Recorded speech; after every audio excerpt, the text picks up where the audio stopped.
Crépêche est aujourd'hui sur les berges de la Saône pour la pêche du silure, pratiquement inventée par Jean-Claude Tanzilly, entre Neuville-sur-Saône et Saint-Romain-les-Îles, où nous nous trouvons ce matin.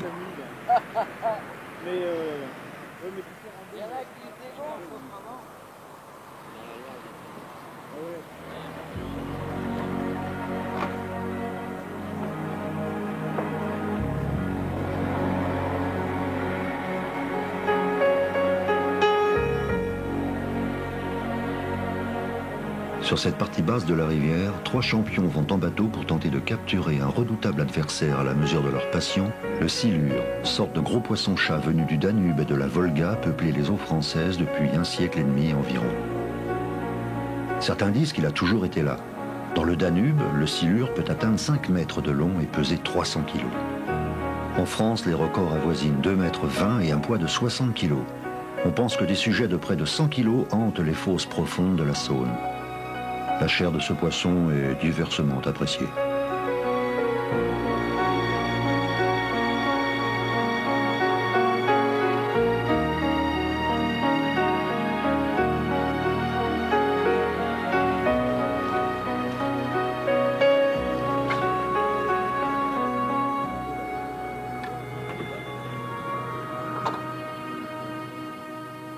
La traque a commencé pour les 3 copains qui sont de gauche à droite Georges Ribeiro dit Jojo, Jean Lanzy et Joël Parcel.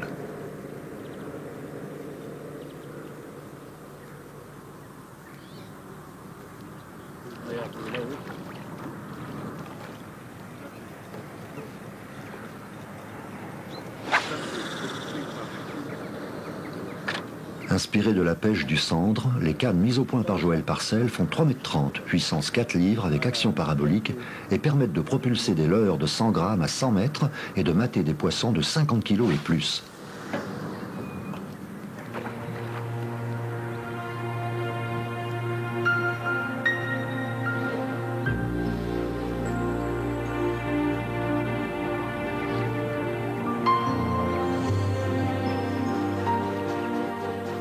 Les moulinets contiennent 200 mètres de fil en 40 centièmes.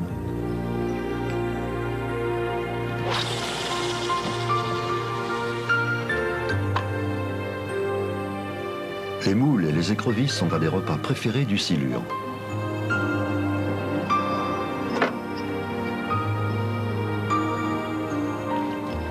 Bien affûter ces hameçons triple inox numéro 1 est indispensable étant donné les gueules d'acier du silure. Quant au leurre, c'est un bidouillage cuillère et leurre plastique souple, blanc en général, et avec au-dessus une tresse de 30 centièmes en nipron. Au début, on les sentait bien au début. J'ai raté parce que le problème, c'est que quand j'ai commencé ma partie de pêche, là, j'ai oublié de préparer mes tripes. Bon, j'ai mis un vieux trip que j'avais là dans la musette. Au résultat, bon, ben, il n'était pas affûté. Le trip, il n'est pas rentré dans la mâchoire. Les chevaux, d'habitude, ils ne font pas ça.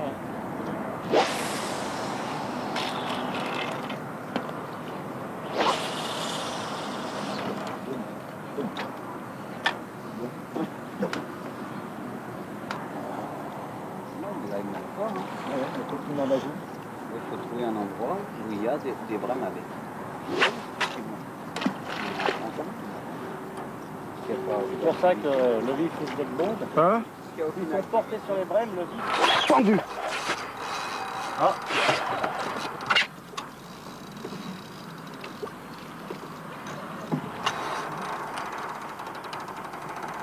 Ah, il repart.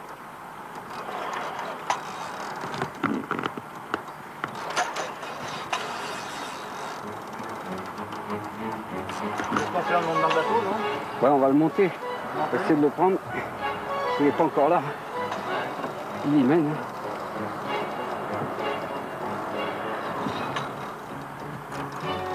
Il s'énerve.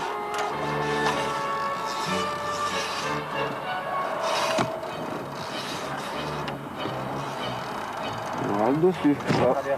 On aura le dessus de toute façon.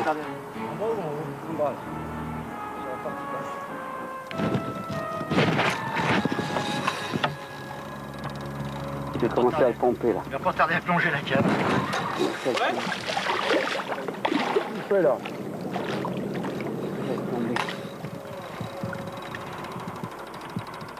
Il remonte la cassure là.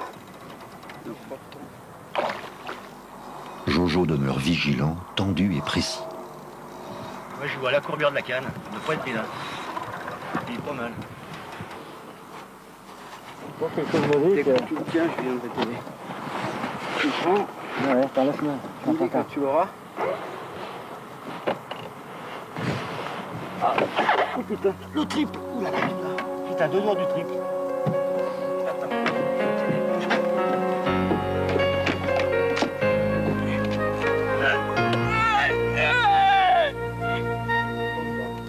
Ça c'est du poisson. Combien il peut faire alors? Celui-là il fait 35 kg à peu près. 1m70. Ouais, 1m70. Si vous voulez on peut le mesurer, mais il fait plus d'1m70. Ah, combien? Il fait plus d'1m70. Et on va là on va le remettre à l'eau. Là on va le remettre à l'eau tout de suite. Hein, celui-là. En fait, le poisson mesurait 1,80 m et pesait 41 kg. Alors là voilà, j'ai une caisse à silure que j'utilise pratiquement chaque fois que je pars à la pêche du silure. Et donc à l'intérieur j'ai un tas de leurres, surtout des leurres lourds et de mer pour permettre à lancer loin et précis. Donc des cuillères, des rapalas, des poissons nageurs, il y a un peu de tout, des cuillères tournantes, très lourdes, très gros, des tresses pour pêcher loin et précis. Et donc j'ai un peu de tout. Hein. Il y a beaucoup de bidonnage sur les leurres, mais les leurres sont dans le commerce. Bon, faut essayer de les adapter par rapport à notre pêche, quoi, personnellement. Alors qu'est-ce que vous appelez bidonnage? Bidonnage, c'est-à-dire que bon, on va acheter un leurre dans le commerce, admettons comme ça, et à ce moment-là, moi je les double, je mets 2 leurres pour avoir le poids à la rigueur, et je change les triples qui sont pas assez costauds pour ramener ces poissons. Donc là, effectivement, avec 2 cuillères vendues dans le commerce, je peux avoir une cuillère moi personnelle. Là où il était là, il y a des oiseaux de partout.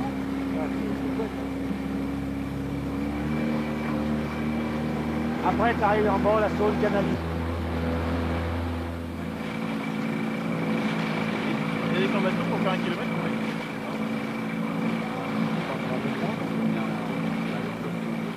Bon, alors là, on est en train de chercher des silures, mais ce qu'il faut savoir, c'est que avec un échosondeur. Hein. Alors la technique consiste lorsqu'on est dans une zone censée contenir des poissons, c'est-à-dire en général sur des fonds qui varient entre 10 et 14 mètres, de croiser avec le bateau jusqu'à ce qu'on repère des poissons. Et en principe, on ne s'arrête que lorsqu'on a repéré des groupes de plusieurs poissons, ce qui nous donne évidemment plus de chances d'en capturer. Ouais, ils sont 2, 3, 4, et puis il y a quelques brèmes avec. Ils sont là mélangés. On voit l'entrepôt là, de silure là. Quand tu as repéré des poissons avec l'échosondeur, est-ce que tu peux ensuite les pêcher? Non, lorsqu'on repère des poissons avec l'échosondeur, on ne peut pas les pêcher si on a du matériel de pêche à bord. Par contre, on peut revenir, déposer l'échosondeur et revenir avec du matériel de pêche pour pêcher les poissons là où on les a repérés. Et c'est ce que nous avons fait, évidemment. Nous allons continuer de prospecter la Saône et tenter de capturer d'autres silures en pêchant aux leurres et aux poissons morts maniés.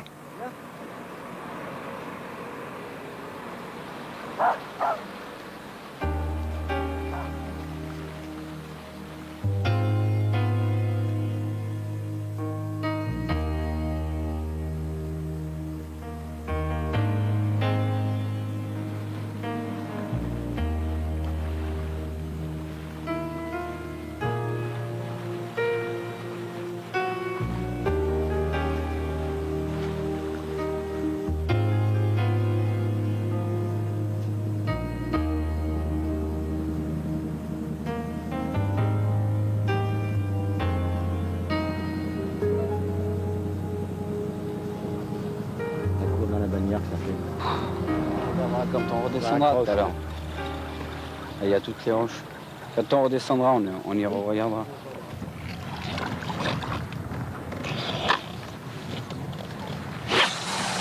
Qu'est-ce que tu fais là, Jean? Là, je viens de monter un rectangle sur une monture à poisson mort maniée. La différence de monture par rapport à celle qu'on a vue sur les cendres, par exemple, c'est que le plombage n'est pas devant le poisson, mais à l'intérieur. Par contre, il y a toujours les 2 hameçons classique et le fil de cuivre qui maintient la tête du poisson. Alors je vais lancer le poisson. Le fil sur le moulinet, c'est de la tresse, comme pour le cendre. Et les avançons sont aussi en tresse torsadée. Je vois qu'on a le temps de tout démonter. Voilà le mouvement du poisson.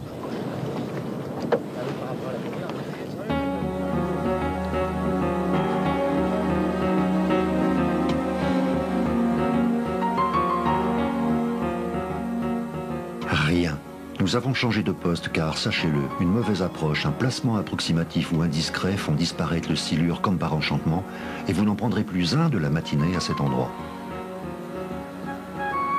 Évitez aussi les poids qui tombent lourdement et isolez le fond de votre barque avec un tapis de mousse.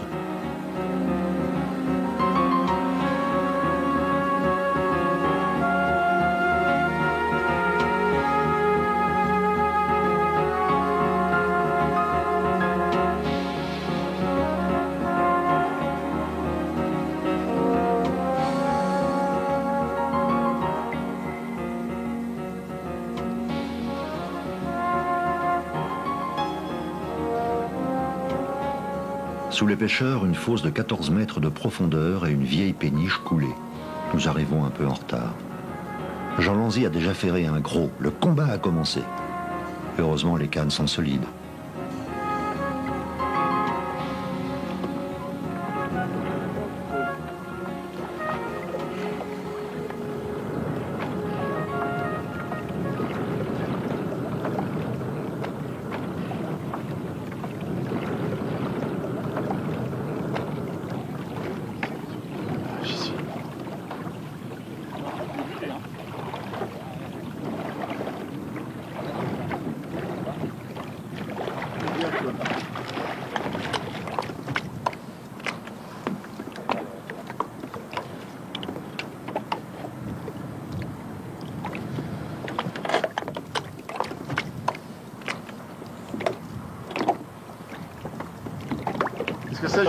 Genre, c'est le début. Hein.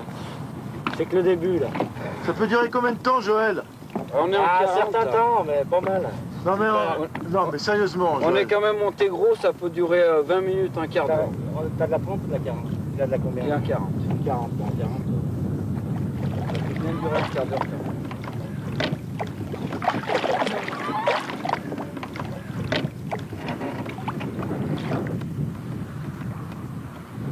Tu me laisseras prendre ton fil un peu légèrement.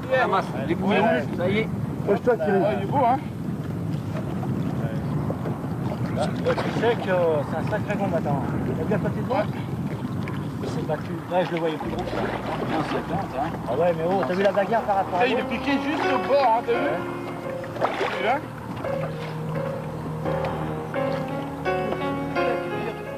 Une autre prise et toujours avec le même style de cuillère et le même leurre plastique que la première capture. C'est encore un beau silure, non? Ah, il est plus joli que l'autre, hein?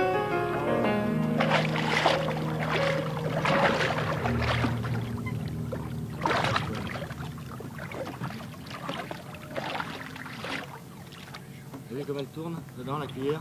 C'est vrai que c'est mauvais. C'est bon? C'est bon, joli. En fait, il est légèrement plus petit que le précédent, mais plus combatif. Putain, il a avalé, ouais. Allez, non, c'est la pomme noire. Non, mais je fais pas une photo. S'ils ont pas faim, Tournez. s'ils ont pas faim, les gars. Regarde, T'as vu, oh? Où elle est la cuillère? Ouais. Il est pas de piquer. C'est bien? Attends. Ah, voilà.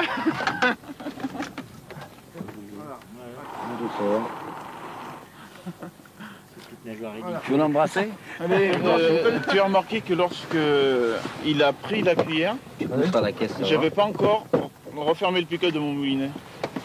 Je tenais encore le fil avec le doigt en attendant que le leurre touche le fond. Il a pris à ce moment-là. Ce qui fait que bon, j'ai senti la touche, j'ai ferré.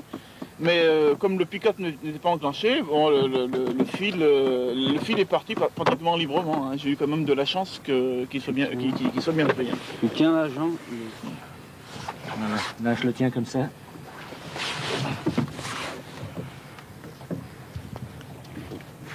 Tourne un peu, comme ça. Hop.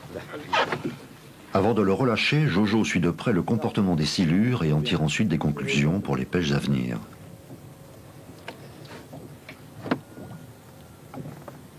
Qu'est-ce qu'on fait là, Jojo, alors? Je vais aller regarder ce qu'il a mangé aujourd'hui. Alors je lui descends le bras dans l'estomac Oui. et je vais regarder s'il a quelque chose. Là, il était après me broyer le bras. Apparemment, il a rien du tout. Apparemment, non, il a rien mangé. Il avait faim alors? Maintenant, il mangeait maintenant. Là, il va être plus dur à sortir le bras. Apparemment, Tu ramènes rien? apparemment, je ramène une arête de poisson. Ah. Il a dû manger une brème ou un gros gardon. Ouais. Apparemment, il avait fini sa digestion. Oui, il avait déjà bien digéré. Bon, alors qu'est-ce que vous allez faire là? Eh ben là, on le remet à l'eau. Hein. Tout doucement, d'accord. On le remet à l'eau, il doit repartir sans problème, ce poisson.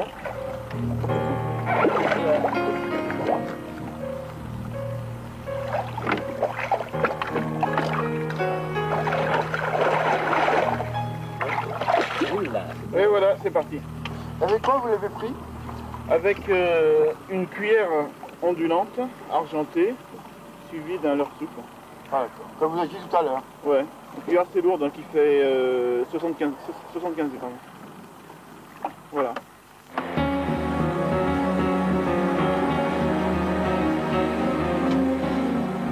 Terminé pour aujourd'hui.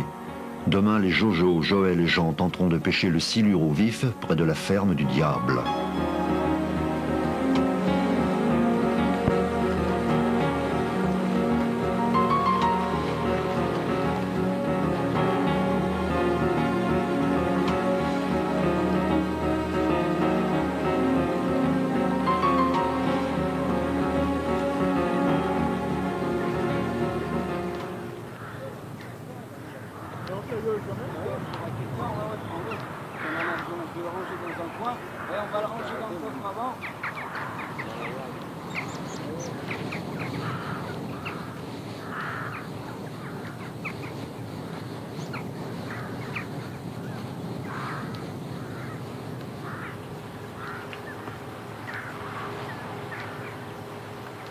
La maison du Diable.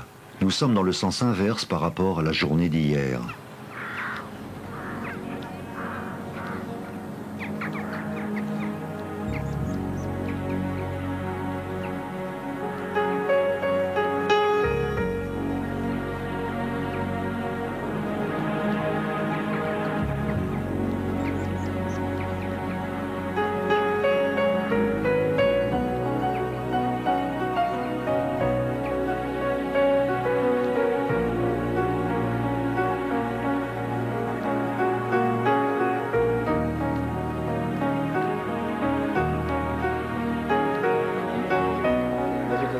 J'étais à combien?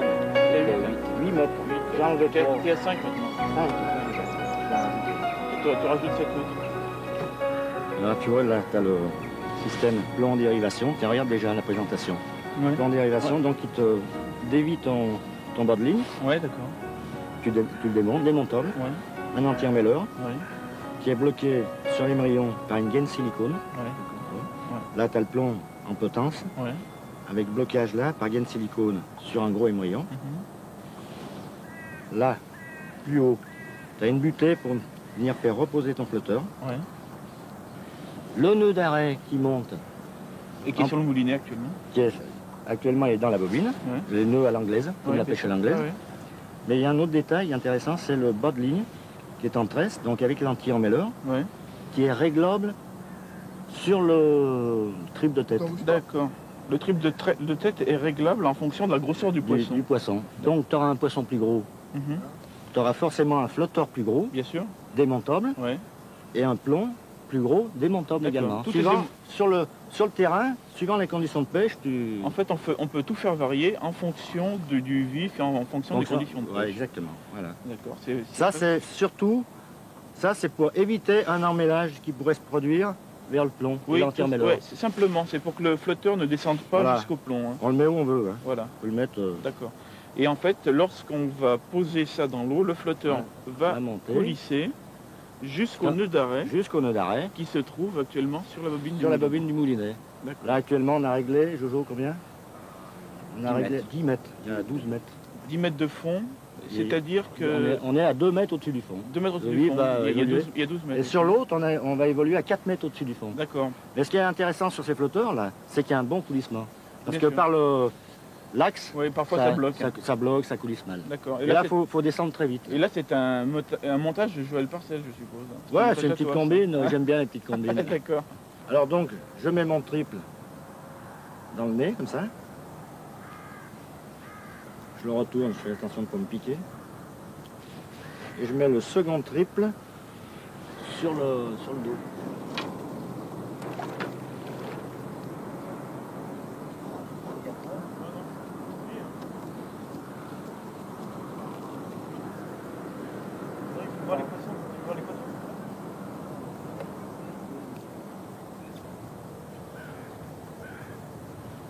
Bon, je pense à un truc. On a combien de fonds là? Il doit y avoir 6 mètres, 6-7 mètres. Ça se trouve, ils attendent les poissons qui passent la butte. Non, mais on est tombé là, ils auraient dû le prendre. Je te dis, je les ai sentis déjà. Ils m'ont promené.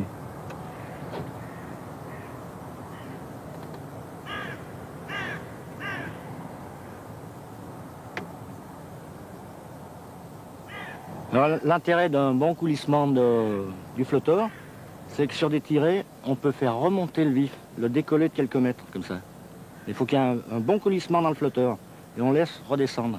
Parce que le silure peut très bien prendre sur la tirée du vif. Et on relâche, et on laisse repartir. Et ça devrait partir, hein, dans les secondes qui suivent le vif, ça devrait partir. Pour la pêche au vif, pêchez toujours très en amont de la fosse. Les cannes sont assez rigides et mesurent 3 mètres. N'oubliez pas l'anti-emmêleur sur le bas de ligne. Les vifs utilisés, rotangle ou chevenne de 150 à 200 grammes.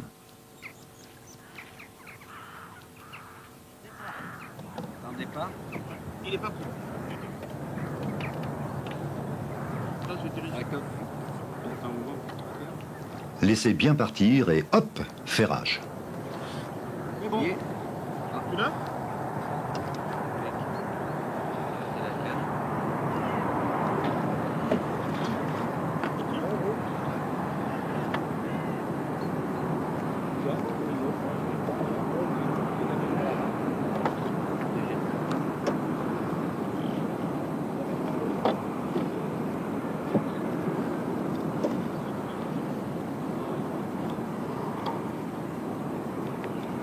Jean, il y en a un? Il y en a un, ouais. Je vais essayer de le prendre à la main. Attends, il y a un truc comme ça.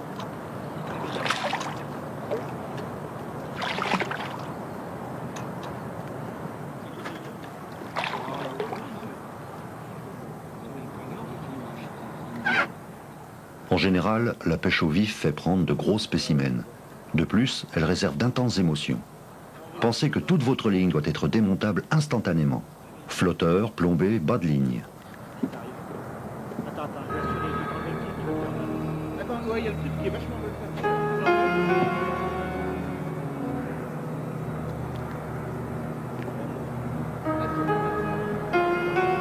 Putain, il est gros comme ça.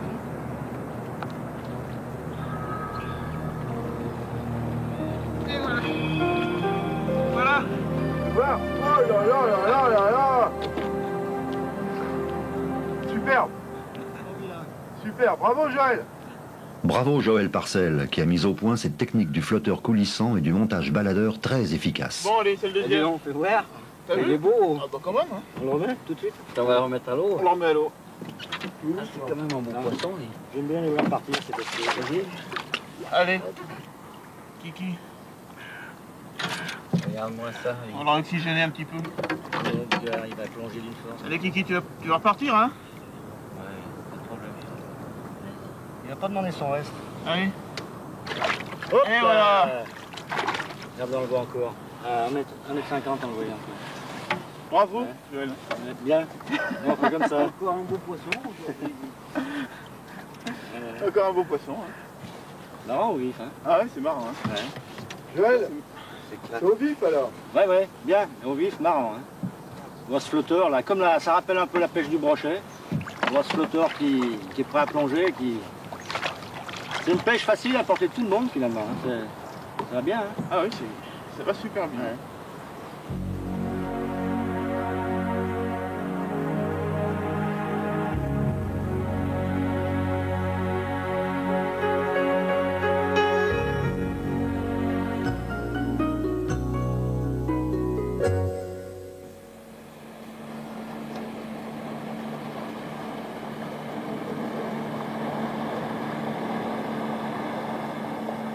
Laurent Pratt, qui campe sur la Saône pour 2 jours, pêche du bord.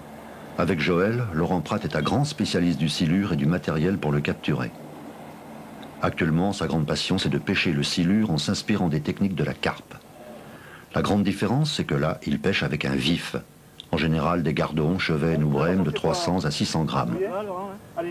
Les copains sont là et emmènent le vif de Laurent assez loin, ce qui est bien pratique. Les cannes utilisées font de 4,20 m à 4,90 m. Le fil est du 40 centième. Plombé en potence de 100 à 150 grammes. Émerillon robuste pour éviter le vrillage et triple numéro 3 monté en tandem. Droit sur le poteau.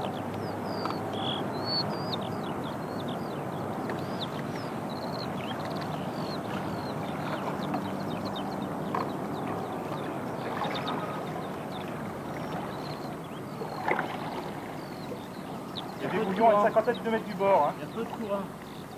On monte plus sur la droite. On tend le fil. Sur Laurent, là on va poser. Hein. Tendu. Allez. Allez.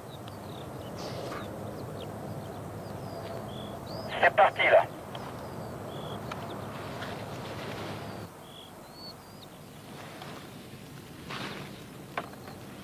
Les supports sont télescopiques et on pose la canne sur l'indicateur électronique de touche. On branche l'indicateur. Et par contre, on desserre le frein au maximum.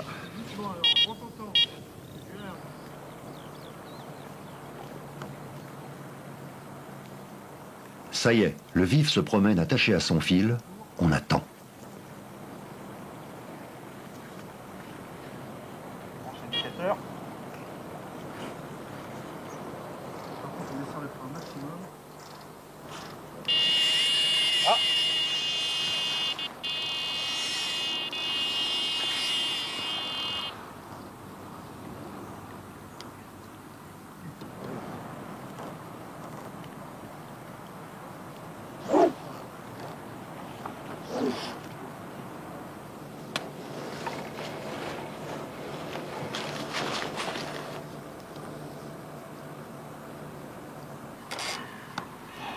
Ça peut durer longtemps? Ça peut durer, oui. Ça. Suivant les poissons, un quart d'heure, une demi-heure, 3 quarts d'heure.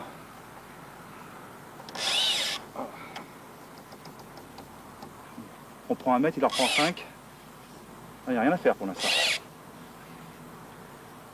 Et pourquoi il n'y a rien à faire là? Voilà, il a pris appui sur le courant. On va attendre que ça passe. Il m'est arrivé de voir le bout du moulinet, moi, comme ça.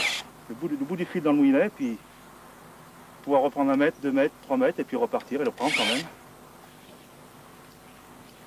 C'est bloqué quand même.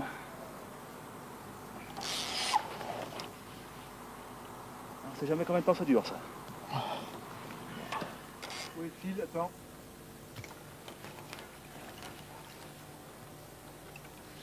Ouais, très bien. Bon, là, il arrive, hein. Là, il est à bout. Et voilà.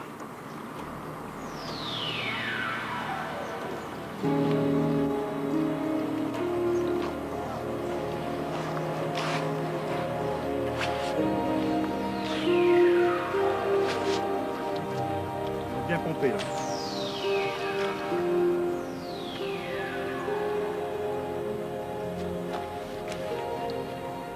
Les mains dans la gueule comme ça, c'est comme une poignée de valise. Là.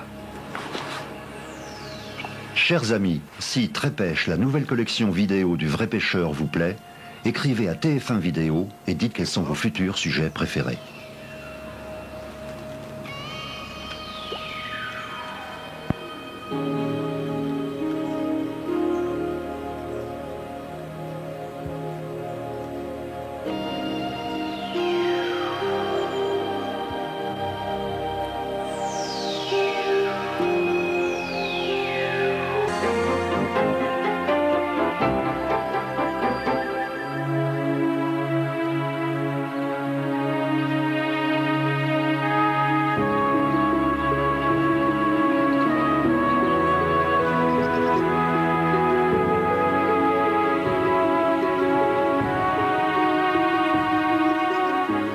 Bienvenue avec Trépêche en Irlande pour des prises de brochets sur le lac Ree, près de Roscommon, chez Peter Naughton, le sympathique guide de pêche qui vous propose des caravanes pour dormir sur place et qui vous accompagne dans les bons coins si vous le désirez.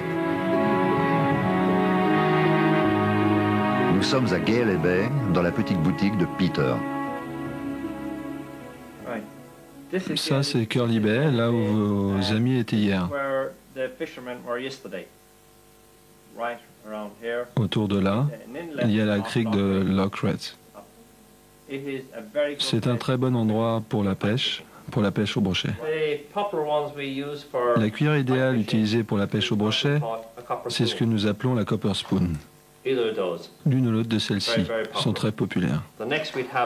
Ensuite, les prochaines que nous avons sont ces deux-là. L'une ou l'autre sont très connues.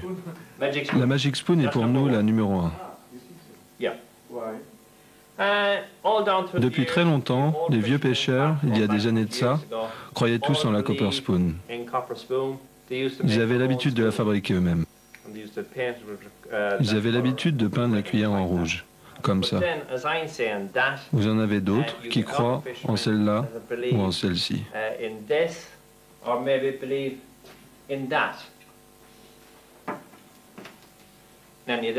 Danny Dump, c'est bon ça. C'est ce que nous appelons une bonne Copper Spoon, plutôt utilisée en avril-mai.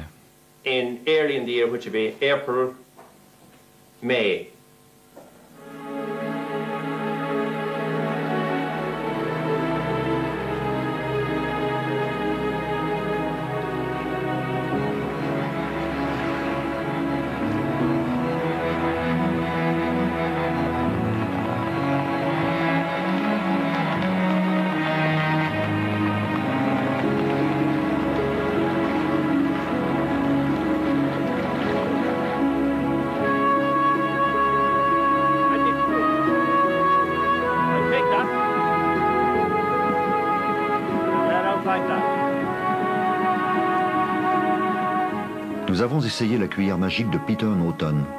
Hélas, sans aucune touche. Depuis 1 heure, Jean, Patrick et Julien pêchent au poisson mort manié. Jean rame lentement. Un conseil, acheter du sparadrap contre les ampoules, ce ne sont pas des barques de plaisance ni des rames d'opérette. Il y a beaucoup d'herbes, hein. Non, oui. Mais c'est sont moins gênants, celle-là, peut-être. Il y en a moins derrière nous.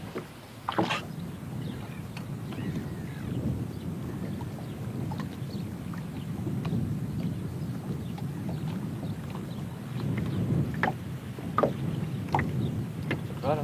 Ça va pas être facile, hein? Non, ça va pas être facile.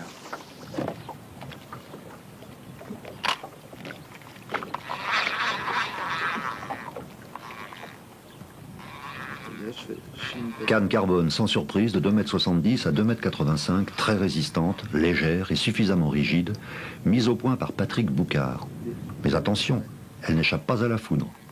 Ici, le lac peut se déchaîner en 15 minutes. Dans ce cas, retournez immédiatement à terre. C'est le meilleur méthode. Ouais, mais tu vois, on remarque bien.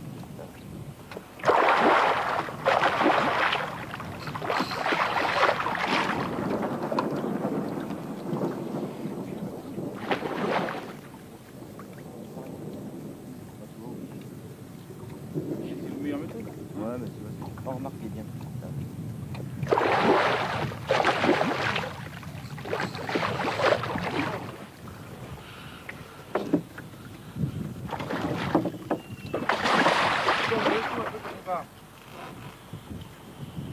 C'est bizarre qu'il s'est...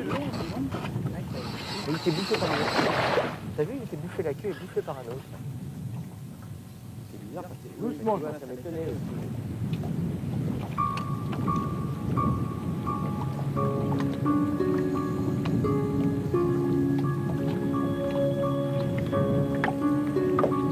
Là, il repart.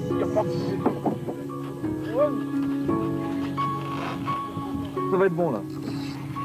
Ah, c'est super ça.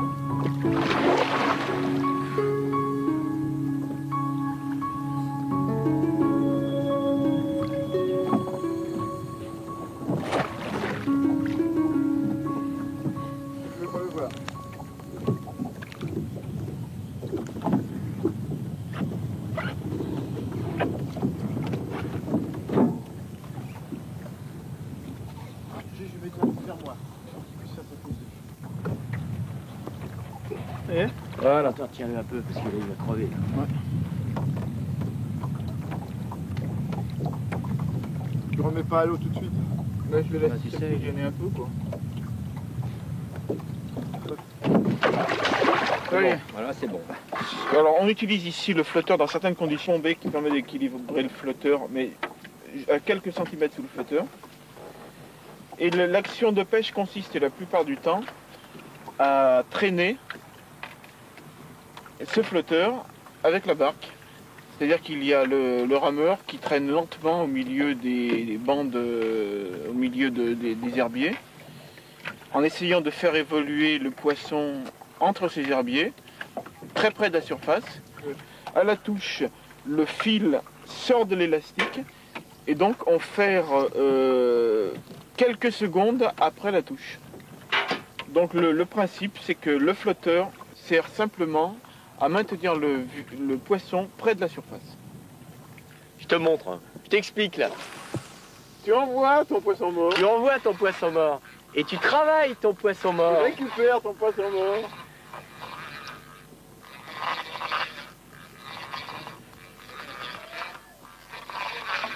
J'ai une touche. Non. J'ai une touche. Je te dis que j'ai une touche. Il a une touche, hein.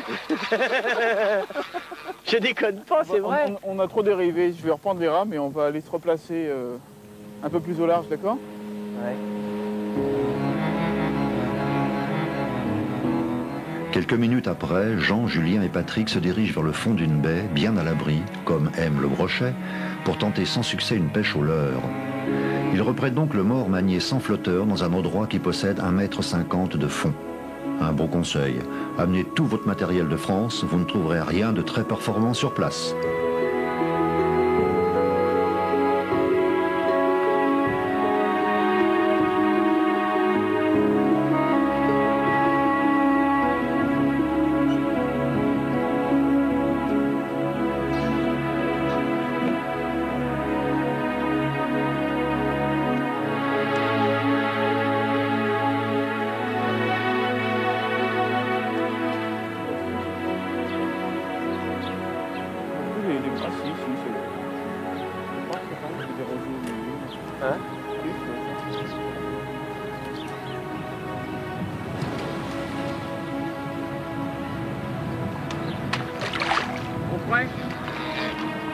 Tu vois si... Ouais.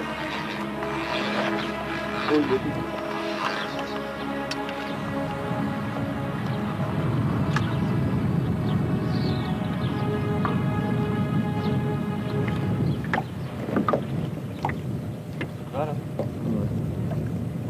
Ouais.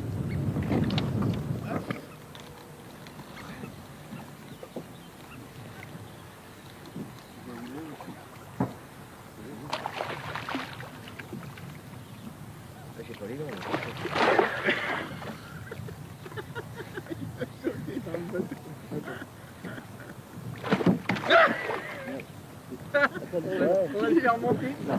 Bon, allez, tu me le remontes là. Ouais. Ah, il a de l'herbe.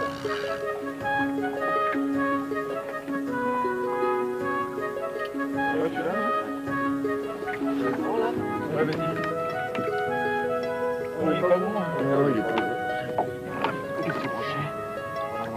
Ouais, tout de suite. Hein. Hop.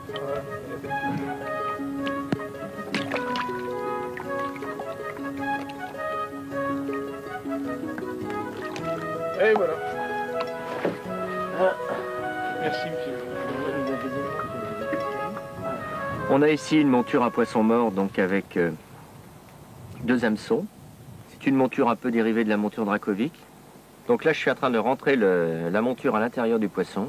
Comme un tire-bouchon, en fait. Comme un tire-bouchon, exactement comme un tire-bouchon. Hein. Donc ici, on a un fil de cuivre. On le passe à l'intérieur. Et ensuite, on ligature la tête de notre perche. Alors maintenant, on fixe l'hameçon, donc le plus long, celui qu'on a vu tout à l'heure ici, là. Oui. On va le fixer en queue. D'accord. Et le deuxième hameçon va venir en tête, sur le haut de la tête du poisson. D'accord. Voilà. On va le fixer ici. Voilà. Voilà. On va donc adjoindre sur cette monture pour la faire travailler, donc pour qu'elle oscille comme ça et comme ça, d'une façon très libre dans l'eau, le bas de ligne, qui est constitué ici pour l'Irlande d'une tresse en Kevlar ou d'une tresse acier, très résistante. Hein. On prend des tresses quand même, pour donner une idée, de l'ordre de 10 à 15 kg. C'est pas tellement pour la résistance de la tresse, c'est plutôt pour les dents des brochets qui sont quand même impressionnants sur des poissons de plus de 10 livres. Donc cette tresse étant soit en acier, donc soit en Kevlar, au bout duquel on attache un émerillon à agrafe, que l'on va passer dans la boucle qui est prévue à cet effet sur le haut du poisson, donc ici.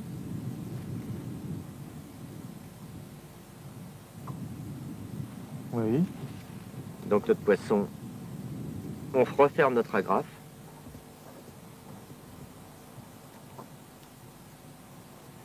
Et pour lester l'ensemble, parce que le poisson tout seul, bon déjà pour le lancer et pour le travailler dans l'eau, il faut qu'il y ait un poids devant. On l'amène juste là, on serre bien, une fois d'un côté, une fois de l'autre, pour être sûr que notre plomb soit bien serré. Et voilà notre monture prête pour pêcher. Alors on a le mouvement oscillant. Quand on tire sur le plomb, bon, on remonte, et lorsqu'on relâche, qu'on donne du bout dans le fil, hop, la monture descend. Et refais le mouvement quand tu te... Voilà. Voilà. Donc on a ce mouvement du poisson qui va faire ça.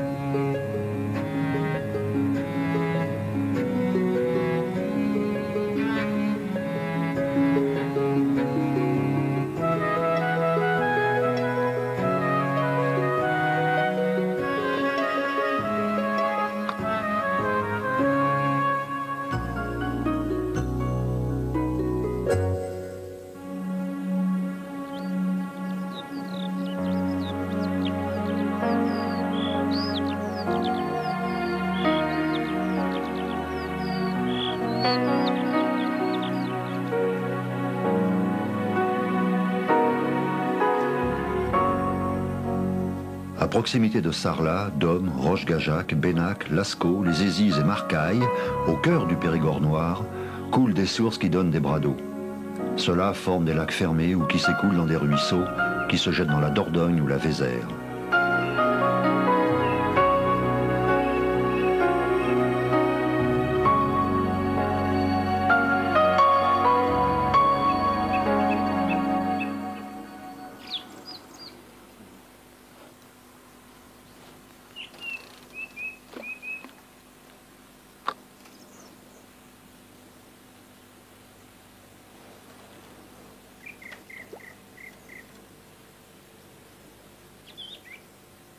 C'est sur un de ces bras d'eau que Daniel Deléby, dit le poète, et son copain Gérard Blanchard font une partie de pêche avec Didier Vèze et Denis Laval, le barbu de la bande.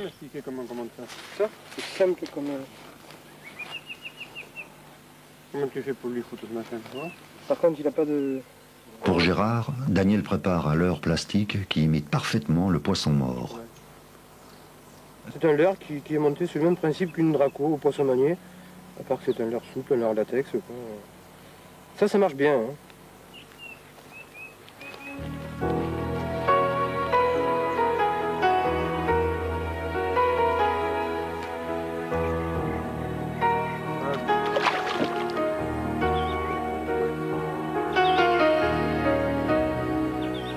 Didier, surnommé le minutieux, prend un grand soin à préparer son poisson mort, un vrai celui-là.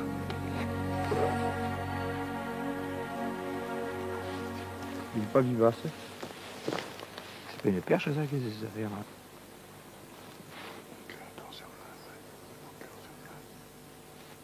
Un pêcheur de passage capture un brocheton. N'oubliez pas que même minuscule, un brochet ne doit jamais être mis à l'eau en rivière de première catégorie. Ici, ce n'est pas le cas. Les brochets de moins de 50 cm doivent être remis à l'eau. Un petit brocheton. C'est mal, on va remettre à l'eau, mais c'est pas mal.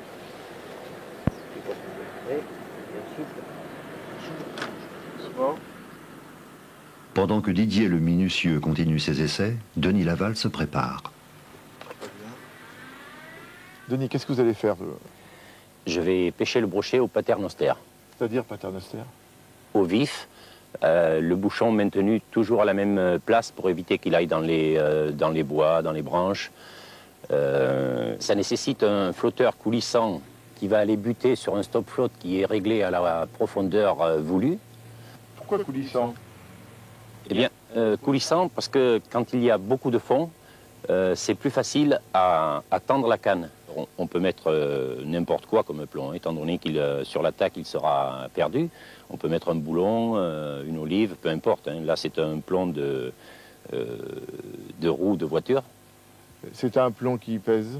C'est un plomb qui pèse 40 grammes, de façon à ce que le vif ne l'entraîne pas. Bien. Voilà, je prends un vif que je vais locher sur le dos, de façon à ce que si on a un brochet qui n'est pas très gros, on pourra le relâcher sans problème, étant donné qu'il ne sera pas engamé. L'échage sur le dos permet un ferrage immédiat, quasi immédiat. C'est un triple de 6.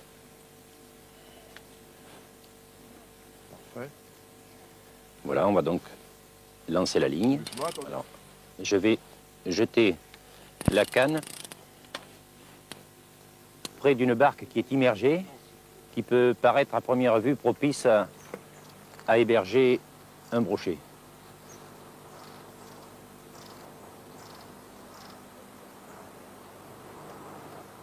Voilà, le vif est au fond. Dans ce coin, on retrouve vite Denis, Didier et Daniel qui, en fait, ont repéré la veille un beau brochet aux alentours de la barque coulée. Là, je suis à la limite de la cassure, et donc je vais attendre un peu que ça descende bien au fond. Il y a de très beaux herbiers dessus.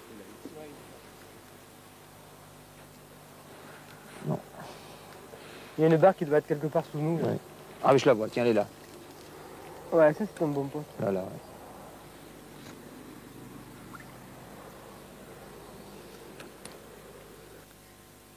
On coince le fil sous un élastique, le pick-up du moulinet est ouvert, de façon à ce que s'il y a une attaque, le fil se libérera de l'élastique et le brochet pourra partir où il veut. Derrière. Il doit aussi tenir par là. Hein. Ah oui, là, il y a... Ouais. L'avantage du manier, tu vois, on est sur un poste là, où les pêcheurs du bord ne peuvent pas venir. Ah ouais, ouais. Ouais, tu approfondis. Ah oui, là, plus, on peut vraiment chasser le poisson. Il y a du fond là, hein. Je pense qu'il y a à peu près 4 mètres de fond.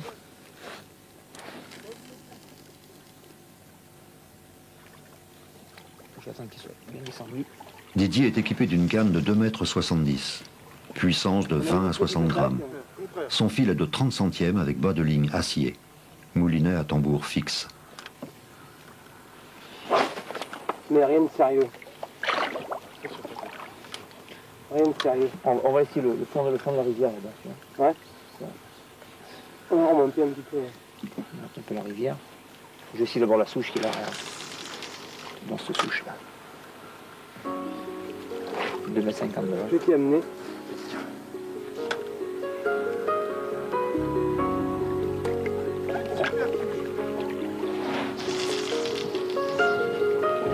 On a eu une petite attaque.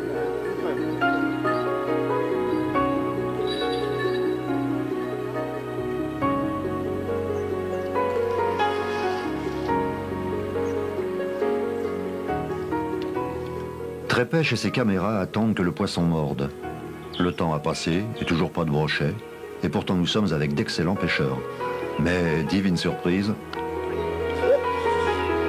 C'est bon.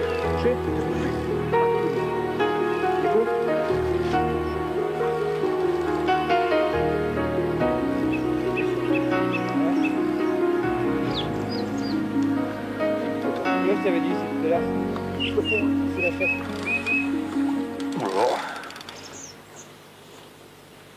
Ça y est, il est monté. Ah, il ressemble là bien. Ouais, là, il Ah, il prend. Ah ouais.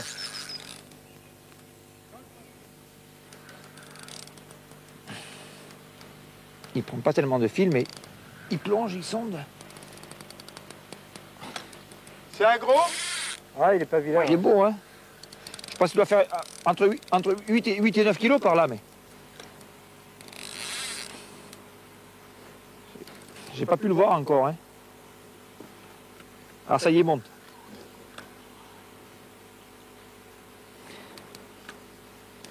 Alors, je ne voudrais pas qu'il passe sous la barque. Ouais, il faut éviter. Ouais.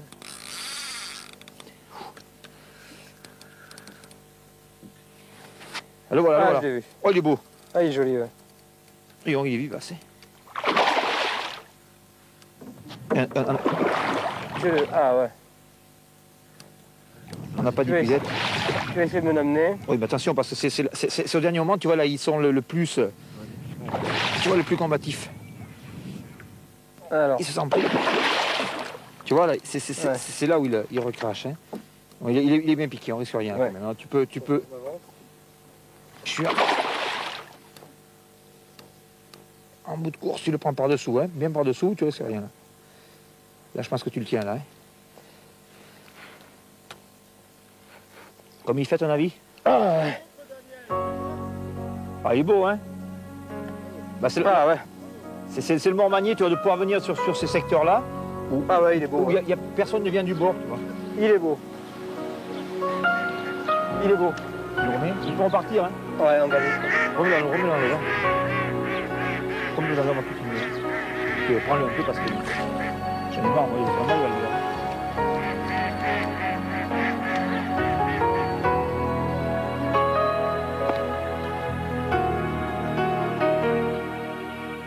Encore une bonne heure d'attente, et entre-temps 2 brochetons remis à l'eau.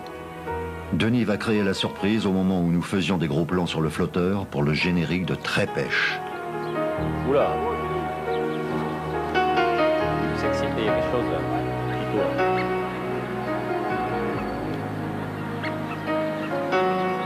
Parti. Ça y est, parti. Parti. Voilà, ça va bien, hein. Ça va bien, je règle mon frein.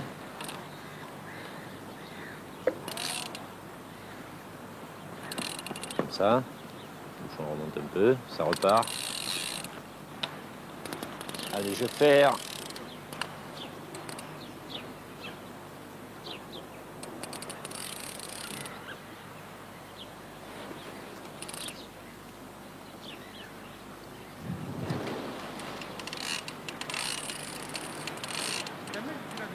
Un peu.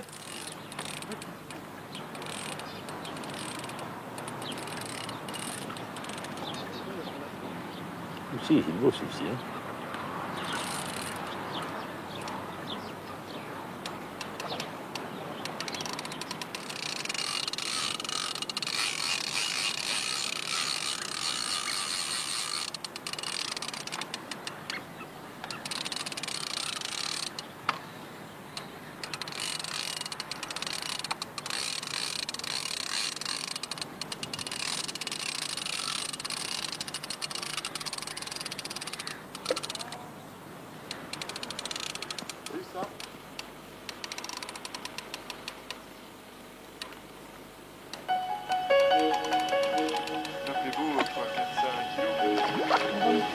Ouais, ça va bien.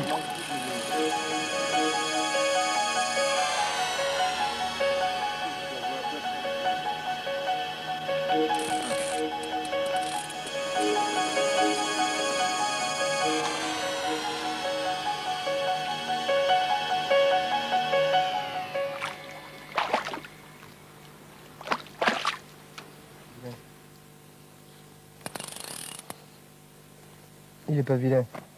Attends, je vais chercher. Prendre deux. Si tu viens de prendre.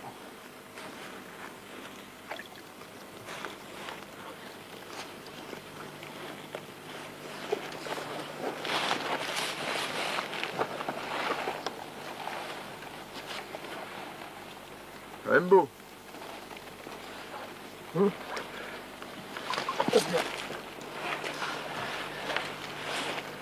Allez. Quand même pas mal. Pas vilain, hein? Quoi, ça veut faire Comme quoi? C'est un livre, à peine. Denis, C'est un ordre très flottant qui doit très bien aller pour les endroits très encombrés, dans les herbiers. Ouais. Ouais, pour les endroits encombrés, ça doit être très bon. Les herbiers, ouais, très bon. Daniel ne semble pas faire confiance à ce nouveau leurre. Les bordures. les berges très, très sales. Ouais, par contre, il plonge pas du tout, hein. Même à grande récupération.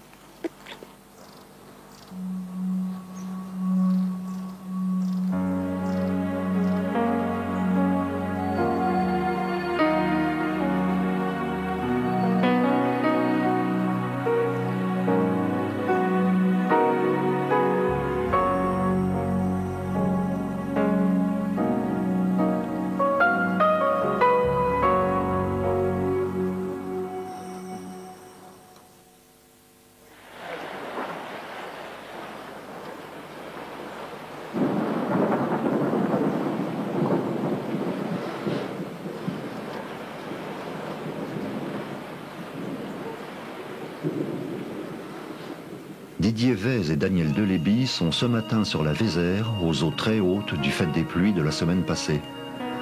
Le courant est violent, la rivière boueuse et dangereuse. Un des caméramens a failli plusieurs fois passer à l'eau.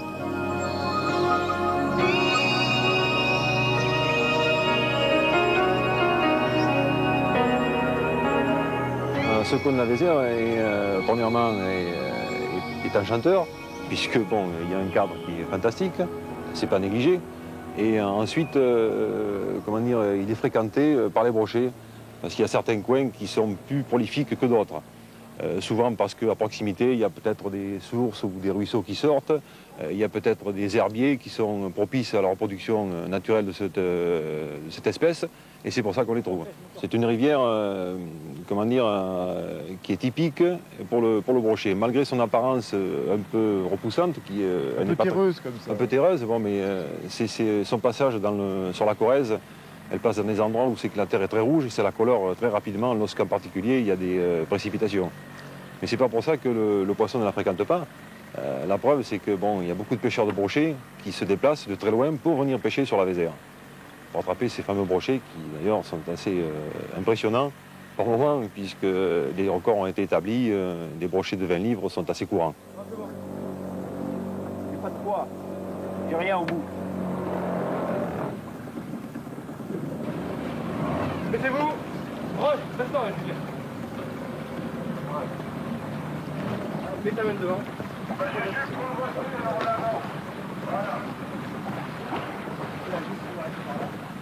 Ça y est, Didier est prêt à pêcher, mais la barque ne veut pas rester fixe. Merde, je l'ai mangé. C'est pas facile là pour tenir. On repart avec les bouillons,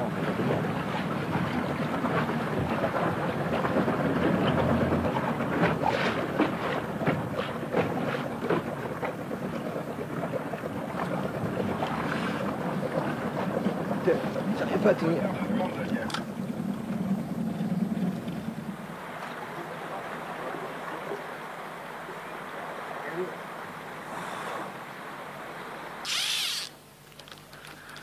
Touché du fil, hein. Tu vois, je l'avais eu. Touché. Oh oui, ça y est. Il prend du fil. Là, il se bat dans le courant. Ça y est, il est sorti de la souche. Attention, parce qu'il a mis d'aller sous le bateau. Remettre un coup de moteur. Remets ton moteur, parce que là, il est en train de me... Daniel ne peut plus retenir la barque. Vas-y, tu essaies... Voilà. Ça va y revenir dessus. Tu essaies de remonter un peu par la gauche, voir.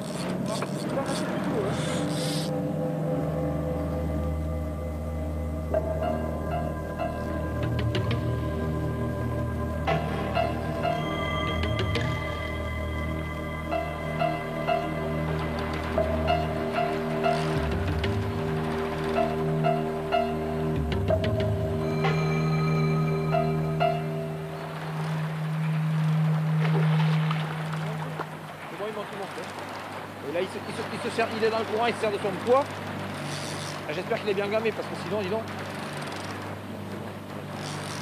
qu'elle faut.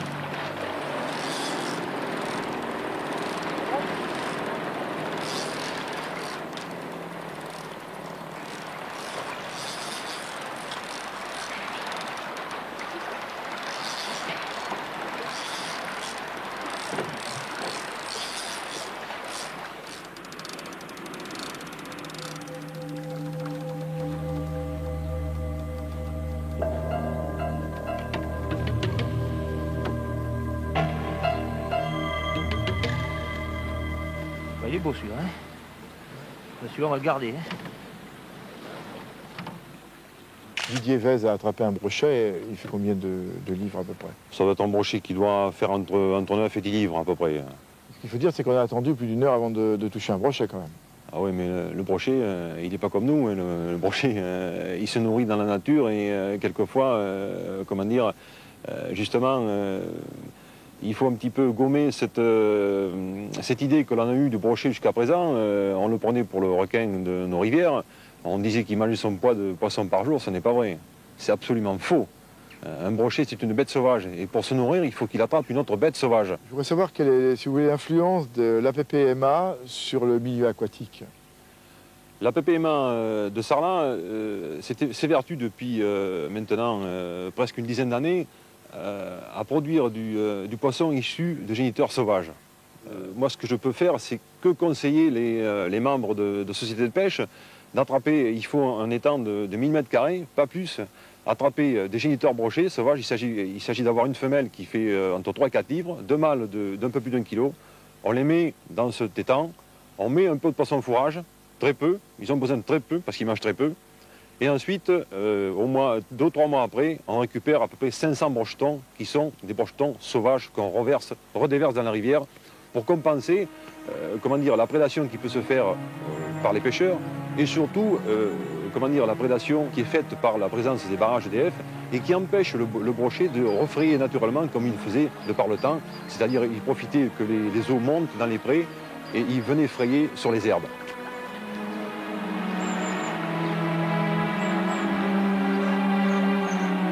Amis pêcheurs, à bientôt pour des cassettes sur la pêche au cou, à la carpe, à la mouche et bien d'autres. Écrivez à Trépêche, merci.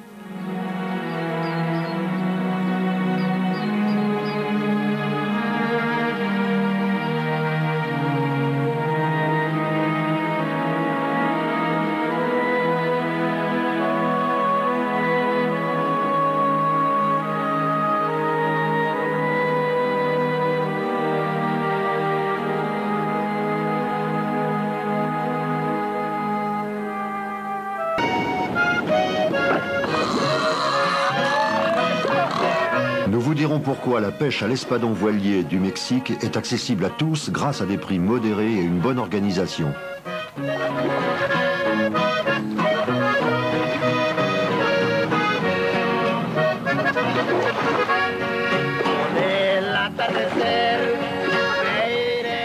Dans cette cassette sur la pêche au gros, Trépêche vous emmène à Zihuatanejo, le paradis du sailfish.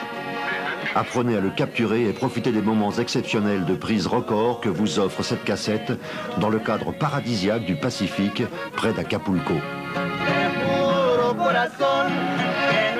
Falta de amor, pero es mejor así.